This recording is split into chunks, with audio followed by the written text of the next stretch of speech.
আজিকালি intermediate fasting নে কিবা এটা কৰে নাখাই নবৈ কিনাইছে নেকি পিছত নহয় গৌৰৱ গগৈ ডাঙৰীয়াৰ কাৰণে কিনাইছে ৰাতি উঠি কয় গৌৰৱ এবাৰ কয়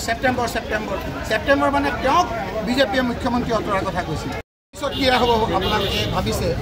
তাৰমানে আপোনালোকৰ মনটো অলপ ধৰক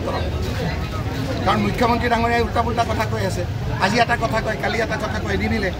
মই ভাবিলোঁ যে মুখ্যমন্ত্ৰী ডাঙৰীয়াই আজিকালি ইণ্টাৰমিডিয়েট ফাষ্টিং নে কিবা এটা কৰে নাখাই নবৈ কিনাইছে নেকি পিছত নহয় গৌৰৱ গগৈ ডাঙৰীয়াৰ কাৰণে কিনাইছে ৰাতি উঠি কয় গৌৰৱ এবাৰ কয়